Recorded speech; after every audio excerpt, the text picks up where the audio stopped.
हरे कृष्णा दोस्तों, राधे राधे। आप सभी कैसे हैं? आशा करती हूँ आप सभी कुशल मंगल होंगे। आप सभी का मेरे चैनल कृष्ण दीवानी पर स्वागत है।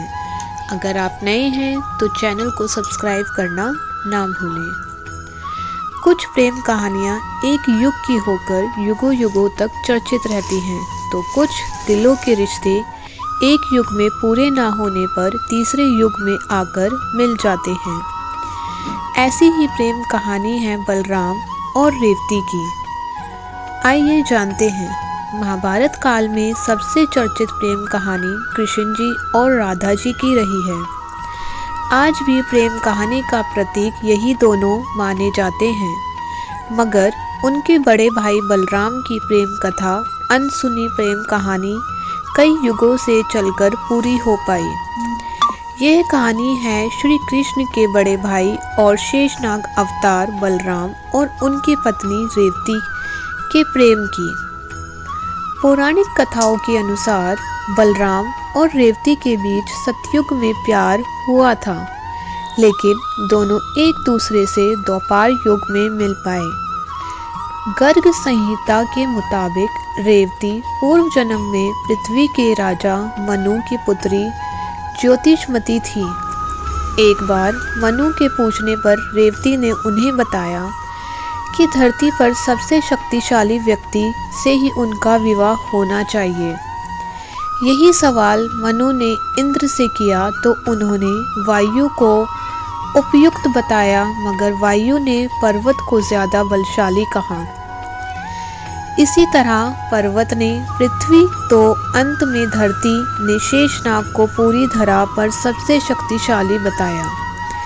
इसके बाद ज्योतिषमती ने शेषनाग को पति पाने के लिए ब्रह्मा जी की कठोर तपस्या की। ब्रह्मा ने उन्हें वरदान देते हुए कहा कि द्वापर युग में दोनों का विवाह होगा।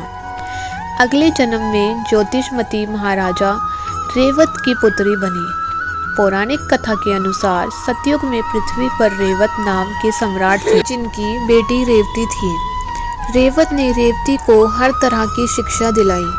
विवाह योग्य हुई रेवती के लिए राजा रेवत ने पूरे पृथ्वी पर योग्य वर खोजना शुरू किया, लेकिन कोई नहीं मिला। चिंतित महाराज ने वर की तलाश में ब्रह्मलोक जाने का तय किया। रेवती के साथ वे ब्रह्मलोक पहुंचे तो वहां वेद गाए जा रहे थे। पाठ खत्म होने पर रेवत ने ब्रह्मा जी को अपनी बात बताई। इस पर ब्रह्मा जी ने कहा कि पृथ्वी लोक लौट जाइए, वहां श्री कृष्ण के बड़े भाई बलराम रेवती के सुयोग्य वर साबित होंगे। रेवती के लिए योग्य और शेषनाग अवतार बलराम जैसा वर पाकर रेवत बहुत खुश हुए और रेवती को लेकर भूलोक पर आ गए। पृथ्वी पर मनुष्य और जीव जंतु के छोटे आकार देखकर दोनों आश्चर्यचकित रह गए। वहां मौजूद मनुष्यों से पूछा तो पता चला कि ये द्वापर युग है। यह सुनकर वे घबरा गए और श्री कृष्ण के भाई बलराम के पास गए। उन्हें ब्रह्मा जी द्वारा कही गई बात बताई। रेवत की बात सुनकर बलराम मुस्कुराए और महाराज से बोले, जब तक आप ब्रह्मलोक से लौटे हैं तब तक पृथ्वी पर 2 युग गुजर गए। इस समय पृथ्वी पर द्वापर युग है, इसलिए यहाँ छोटे आकार के लोग दिख रहे हैं। महाराज रेवत पुत्री की लंबाई को लेकर चिंतित थे, इसलिए उन्होंने बलराम से कहा कि जब तक रेवती आपसे लंबी है विवाह कैसे होगा।